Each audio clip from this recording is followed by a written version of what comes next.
Hey guys, Elizabeth here from Plant-Based Bride, and today I'm going to be talking about the struggles of minimalism. So I just made a video talking about my first year of minimalism, my 1-year update, so I will link that so you guys can go watch it. And it's really focused on the positive things that I've noticed with minimalism, the ways that it has improved on my life, things I've noticed, and my journey, where I've been, where I am, and where I'm going. But I wanted to make a video more specifically about some of the negatives, some of the challenges and struggles that I've experienced in my first year of minimalism, so that if other people are experiencing these, they don't think that they're the only one. And also to show you guys that I'm really not perfect. I'm sure you guys know that already, but I'm not perfect. I have struggles and challenges, and minimalism isn't always easy. Challenge number 1, maintaining cleanliness. This is something I find very difficult. I am a perfectionist and I like things to be tidy and neat, but I also don't like spending time tidying things because it's not a priority and other things come first, and I want to do the important things, not the things that feel like they're not important. So that's been a struggle of minimalism because I like things tidy, I like things neat, but I don't like to make them that way. And I'm sure this has been a struggle for my fiance Jason because I'm not always super tidy. So that's something I'm still working on, and having less things definitely helps with keeping things tidy because there are just less things to be lying around. But I want to remind people that becoming a minimalist does not mean that you're always going to be tidy and clean. Even if you only own 5 shirts, you can still not put them away. Challenge number 2, perfectionism. I am a major perfectionist. Anyone who knows me can tell you that. And it's hard for me to recognize that minimalism is a journey, not a destination. As I talked about in my 1-year update, the first time I did my KonMari sort of purge through my home, I got rid of about 50% of my belongings. And at the time that seemed huge. It felt like such a win. And now I realize that there are a lot of things I kept that I really don't need or even like necessarily.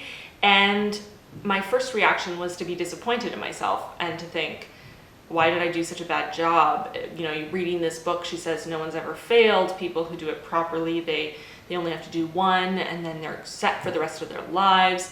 How did I not get rid of everything right the first time? That perfectionism really came in. And the struggle for me is realizing that at the time, that was the best I could do. At the time, getting rid of half of my belongings seemed crazy and unattainable, and the fact that I did it was amazing and empowering. And if I hadn't taken that first step, I wouldn't be where I am now, which is ready to get rid of another 50% or even more of my belongings. And I wouldn't have been able to get rid of all the things that I'm considering getting rid of now that first time. I wouldn't have been ready, and maybe I would have never even tried to go down this path. So reminding myself constantly that this is a journey and not a destination, that's definitely been a challenge for me. Challenge number 3, guilt. So I've dealt with a lot of guilt in getting rid of things that other people have gotten for me. When somebody that you love gets you something, whether you like it or not, whether it has sentimental value attached to it or not, maybe you don't feel bad getting rid of it, but I feel incredible guilt not keeping it. And that's something that's been really hard for me in this journey, so that a lot of the things I've held on to for my whole life are things that my parents or my sister or friends or other family gave to me. Whether or not they mean anything at all to me, I feel like I'm a bad daughter, sister, friend, whatever, if I get rid of it. And I'm still fighting with that. There are still some things that I have around the house that I probably don't really need to have and don't have the most connection to, but I still feel uncomfortable and guilty at the thought of letting them go. So that's a struggle that I'm still dealing with today. You know, it's been a year and I still find that really difficult, and that's something that I'm not sure I'm ever going to fully get over. Challenge number 4, holidays and birthdays. This is something that I'm still figuring out. I am trying to express to the people who are closest to me in my life that I'm looking to have less material things and more experiential things. And so far it's going pretty well. The people in my life are respecting my move towards minimalism, and they are trying to help me by getting me things that I really need, or helping me to learn things or get experiences, etc. But not everyone in my family either understands or knows this. Friends don't necessarily know or understand this. And of course, I'm getting married in less than a month, and we asked for cash gifts so that we could spend them on a honeymoon, on an experience. And while we registered for a couple things to allow for people who really wanted to get us physical gifts, that they could get us things we really needed, we're still getting gifts that we didn't register for. And those things are very thoughtful, or they're wonderful, or whatnot, but it is difficult because we're adding more and more things to our home, and not all of those things really have a place. So this is something that I'm very much in the middle of struggling with right now, especially with my wedding coming up.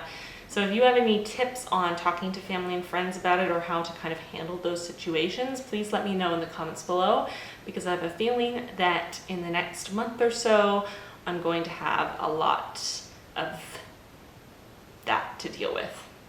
Challenge number 5, practicality.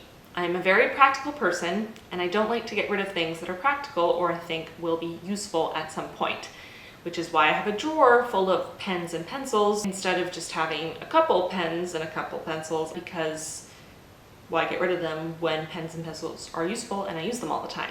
Same thing with a drawer full of empty notebooks that I know I will eventually get to and use, and they'll be helpful and I won't have to spend money, but it's also a full drawer of empty notebooks. I'm still deciding how important it is for me to have that drawer be completely empty for something else to go in, or just to stay empty, or to have those notebooks that I've already purchased and spent the money on, so that I won't have to spend money in the future when I do know that at some point I will need them. And that's something that obviously, for the most part in the minimalist community, people would go with the former. They would say, get rid of the things now, you don't need them now, you'll buy one eventually, and how do you know that in the future you wouldn't want to buy a new one anyway, because the ones you have don't perfectly fit or suit your needs. And I can see that, but the practical part of my brain has a lot of issues with getting rid of things that are fine and I know I'll need at some point, or I like, or whatever. And that's something that I'm still struggling with. I'm definitely coming to the point where I feel more comfortable with the idea of donating those things to other people who need them, and accepting that I will buy another one when I need one. I'm sort of finding a way out of this struggle, but it's still definitely a challenge. Challenge number 6, monetary value loss. I find it very hard to donate things that I spent a lot of money on. Not because I don't want to give those things to a good home. It's honestly another level of guilt. I feel guilty for spending so much money on something that I don't want anymore. And it's hard to get rid of things that you know could be worth a good amount of money that you could use to buy something else, and just to decide to donate them and swallow that cost. So an example is, I had a Canada Goose jacket from years ago that I no longer felt comfortable wearing for many reasons. I didn't want to just donate it or give it away because it was worth so much money, and it was my only winter coat, and I needed to have a coat to wear in the winter, and I didn't have money to buy one. So in that case, I sold it, and I was able to turn around and use all of that money the next day and buy my hoodlum jacket, which is vegan. It's made of hemp and recycled materials. It's eco-friendly, it's sustainable, and it's vegan.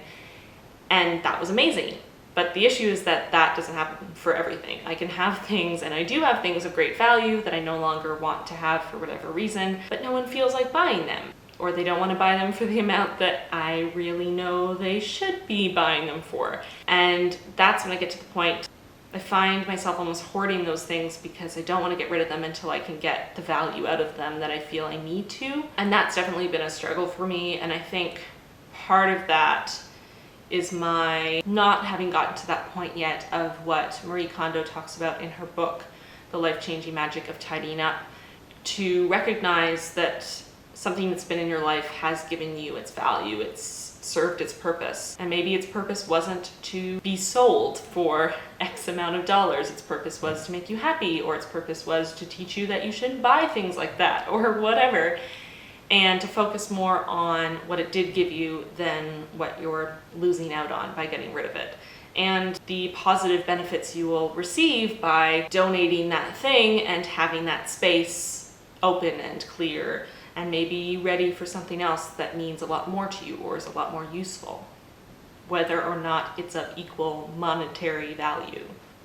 Challenge number 7. This last challenge is something that's new to me, and again, I talked about this a bit in my 1-year minimalism update video, but I've been having a bit of a struggle with the idea of eco and sustainable fashion and consumerism in general, as well as no waste or a lower waste movement. And I find I automatically am closer to those goals by purchasing less things, and I already shop ethically and only buy vegan products. Unfortunately, sometimes those eco-friendly, sustainable, no waste or low waste products don't overlap with the ethical and vegan products, and that can be really frustrating. I know for a lot of vegans out there, we obviously care very deeply about the animals and the ethical side of it. And for me anyway, that's the main reason why I am a vegan. It's my main priority, but I also care very deeply about our planet and the environment and having a lower impact on it. And it's frustrating when the only vegan option is something that is wrapped in a lot of plastic or is made of something that's not necessarily the most sustainable material, though it didn't cause suffering. And the vegan option is always the one that I will go with if I have to make a choice, but I want those things to coincide all of the time, and that has been a big challenge for me, and I'm still very much learning. So if you do have any recommendations about marrying a vegan ethical lifestyle with an eco-friendly, sustainable, lower waste lifestyle, please leave those in the comments below. If you know of bloggers or YouTubers who are really good at that, or if you have experience with it, whatever, if there's a great book about it, please let me know, because it's something I'm very much struggling with and I want to get better. So that is it for my minimalism challenges and struggles. If you really related to one of these challenges or multiple, let me know in the comments below, and also let me know if there's something that I didn't talk about that you find to be particularly challenging about minimalism. Make sure to check out my 1-year minimalism update that I will link in the card and below, and don't forget to like and subscribe so that you can see all of the awesome content I'm coming out with on YouTube twice a week. I'll see you guys really soon. Bye. Follow me on social media so we can be friends. Don't forget to like this video and subscribe. Check out my 1-year minimalism update video. And of course, if you love what I do, consider becoming part of the family on Patreon. See you guys real soon. Bye.